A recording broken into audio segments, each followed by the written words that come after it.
Assalamualaikum warahmatullahi wabarakatuh. Alhamdulillahirabbil alamin wassalatu wassalamu ala asyrofil anbiya'i wal mursalin wa ala alihi washabihi ajma'in amma ba'du.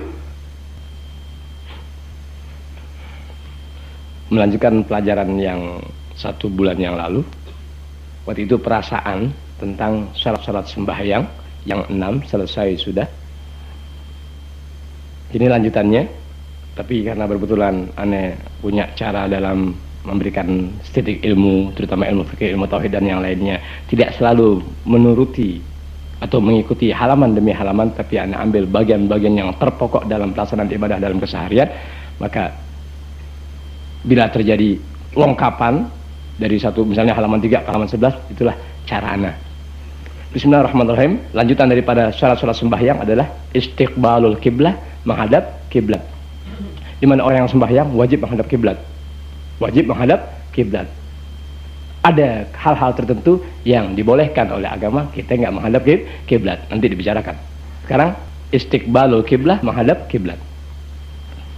Istiqbalul kiblati, arti menghadap kiblat, yaitu mughabaratul ka'batil musyarrafah, menghadap ke arah Ka'bah al-Musyarrafah. Ka'bah Mekah tuh, Mekah.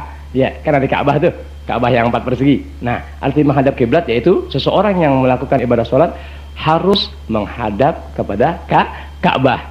Tuh, yang dimuliakan oleh Allah Subhanahu wa taala. Jadi kalau kita mau sembahyang, mengarah kiblat dulu. Tuh, mengarah kiblat. Bagaimanapun caranya, inti mesti mengarah kiblat. Nanti ada bagian-bagian kapan, yakni pada saat dimana kita boleh nggak menghadap kiblat. Nanti dibicarakan. Yang pokok kalau inti mau sembahyang wajib mengarah kiblat. Nah, di mana dalam urusan menghadap kiblat tersebut, wajibu istiqbaluha bisodri, menghadap kiblat pada saat sembahyang bukan dengan muka, tapi dengan dada ente. Begitu.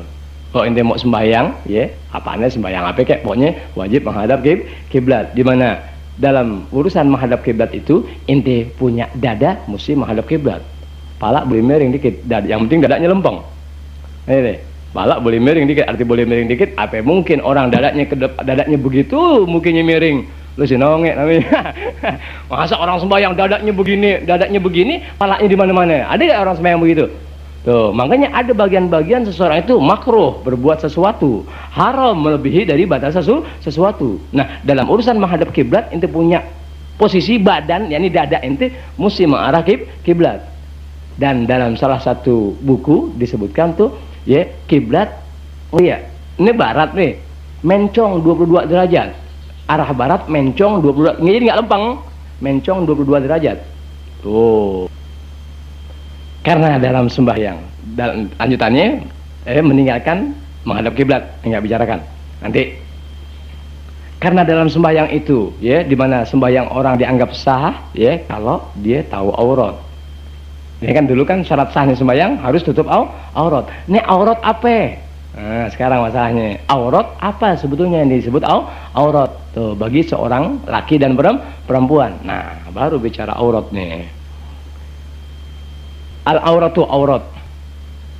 Auratul rajuli wal amati fis shalah. Aurat orang laki-laki dan amah, budak perempuan dalam sembahyang. Nah, sekarang kita alhamdulillah pihara nggak ada budak perempuan. Perbudakan ada, tapi yang namanya budak dalam arti sesungguhnya menurut agama di kita nggak ada. Tapi perbudakan terjadi, sifatnya yang berbeda. Paham omongan ya? Nah, aurat seorang pria tuh, ya, seorang pria dan aurat budak perempuan. Ini zaman dulu nih, ngelihat zaman dulu kan terjadi perbudakan.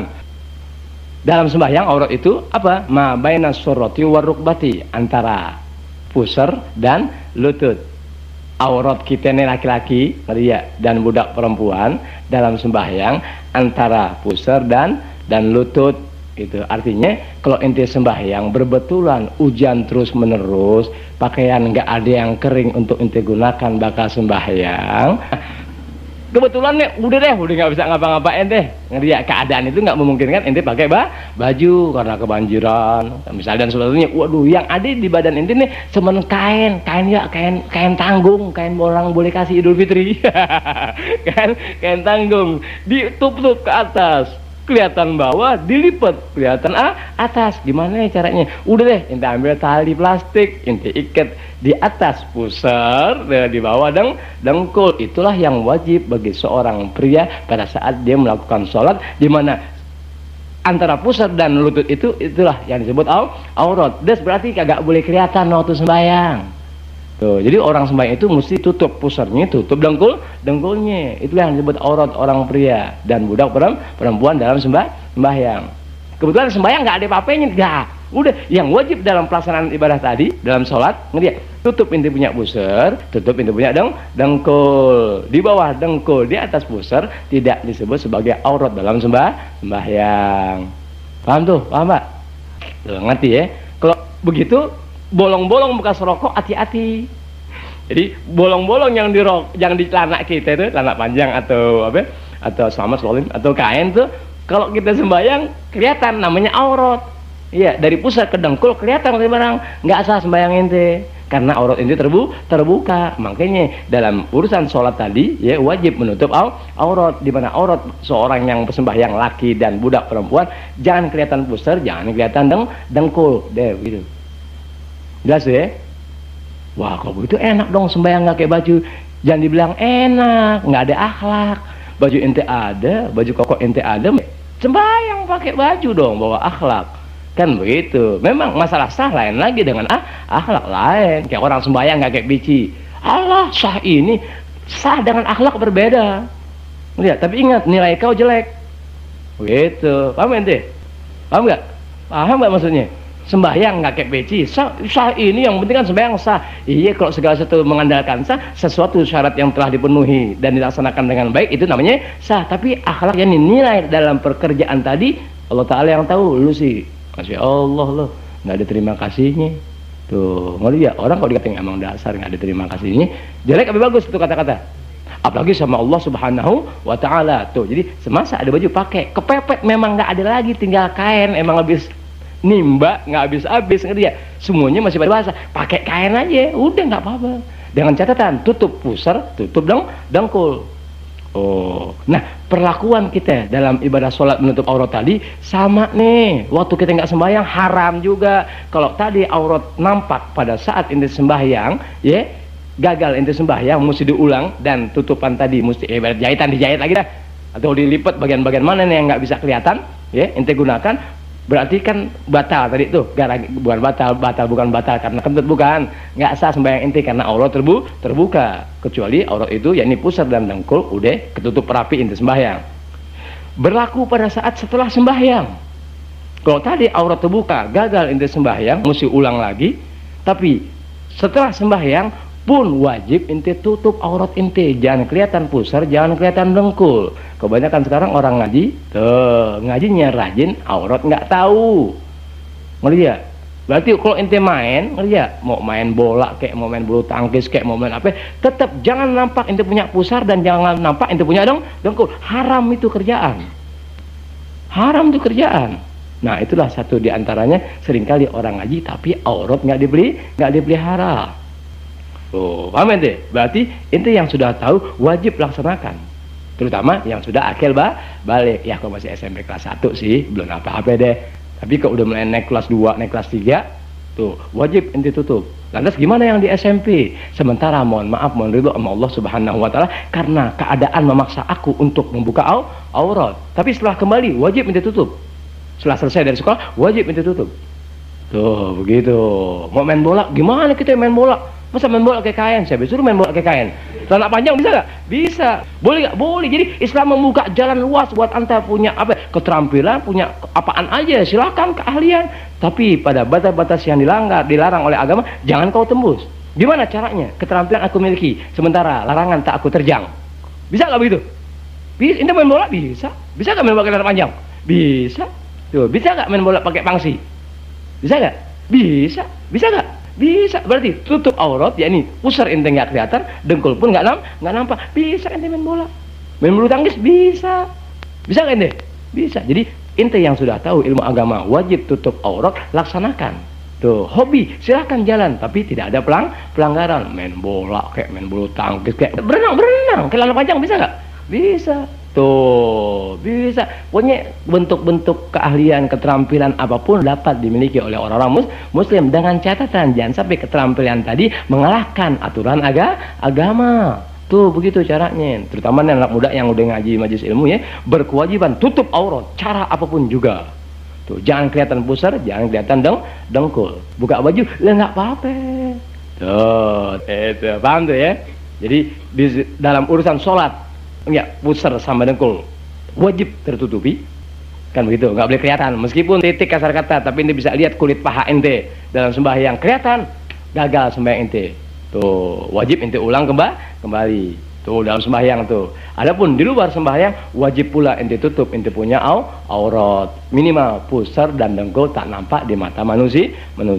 Tuh rahasia di balik itu terlalu amat luas. Rahasia di balik itu terlalu sangat amat luas. Ini hikmah-hikmah di balik agama itu ya, mengharamkan orang buka aurat terlalu sangat amat luas untuk bisa dijelaskan. Nggak perlu dijelaskan deh. Sebagai contoh deh, satu di antara hikmahnya kan nih, di samping walaupun yang namanya pelanggaran pasti ada sanksinya, kan begitu. Sarok deh ente sekarang ya udah tahu masih celana pendek, sekurang-kurangnya dari sekian banyak iblis.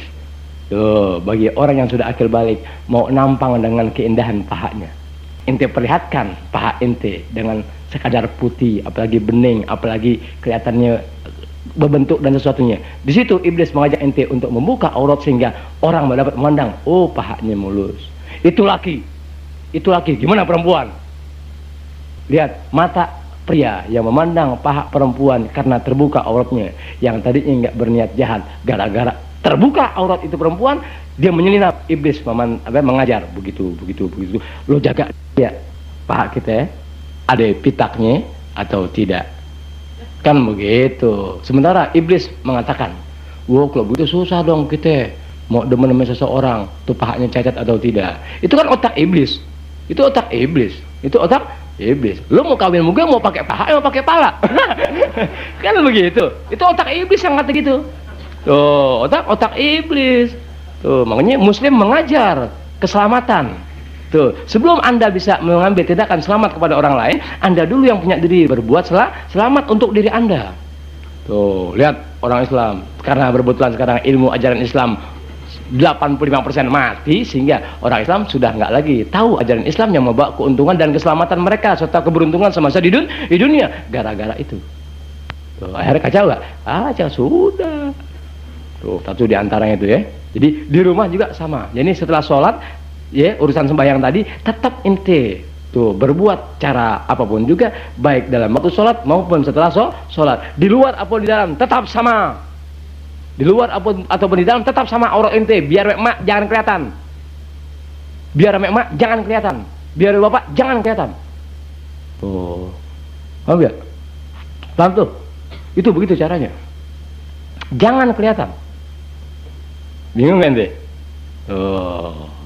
Tetap biar dalam rumah haram juga kelihatan aurat ente. Bayangin tuh, agama mengatur sampai sejauh itu. Tapi sekarang siapa yang mau pakai? Kenapa yang mesti ngikutin orang yang nggak pakai? Nah, yang jadi masalah.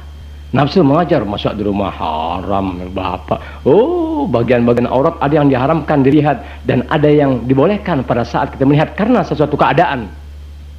Gitu, paham ente? Kalau orang-orang yang sudah terbiasa menutup aurat, ketika dia memandang saudaranya terbuka aurat, maaf, bismillahirrahmanirrahim, pasti ente punya hati terbakar. Sebagai contoh aneh deh pribadi, ngeri ya. Aneh mampir diundang ke satu tempat makan atau ceramah atau lainnya. Di saat aneh ngobrol, ada seseorang pria tuh, dengan celana pendek duduk bareng di depan anak bersama Pak Haji lainnya. Itu Allahu Akbar, anak punya hati terbakar betul, tapi memaklumi kesian orang ngurus peringatan keagamaan, mengatur sesuatu dalam urusan peringatan keagamaan, tapi tetap nggak kenal ajaran agama. Tuh, orang yang ngerti agama terbakar karena keharaman yang dilihat. Kemudian dia memandang, kesian, belum ngerti. Tuh, disitulah sentuhan ilahi datang kepada setiap orang yang tahu ilmu lagi punya iman untuk membenahi saudaranya seagama melalui nilai-nilai agama. Jadi ente yang sudah, ya nggak apa-apa, mohon maaf Allah Ta'ala, yang sudah tahu mulai malam ini sudah pulang. Bu, maaf Bu ya, nggak usah lihat dengkul saya lagi. Emang kenapa lo? Nggak Bu, barusan kena spidol. Begitu. Untuk seterusnya begitu. Oh ya, untuk seterusnya begitu. Sehingga ngelihat Nabi ngajarin, atau ulama ini lupa, perasaan Nabi ngajarin, kalau waktu kita mau ke kamar mandi diajarin.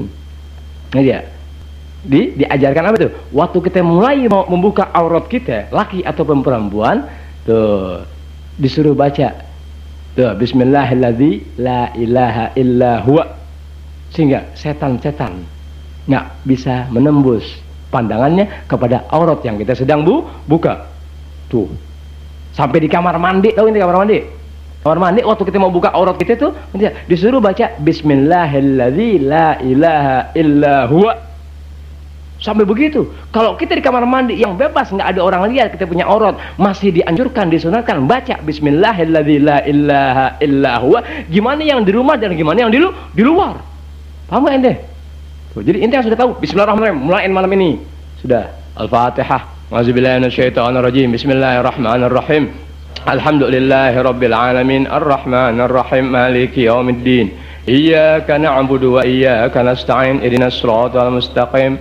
Siratal ladzina an'amta 'alaihim ghairil maghdubi 'alaihim waladdallin. Amin. Rabbana taqabbal minna innaka antas samiul 'alim wa tub 'alaina innaka antat tawwabur rahim. Rabbana taqabbal minna innaka antas samiul 'alim wa tub 'alaina innaka antat tawwabur rahim.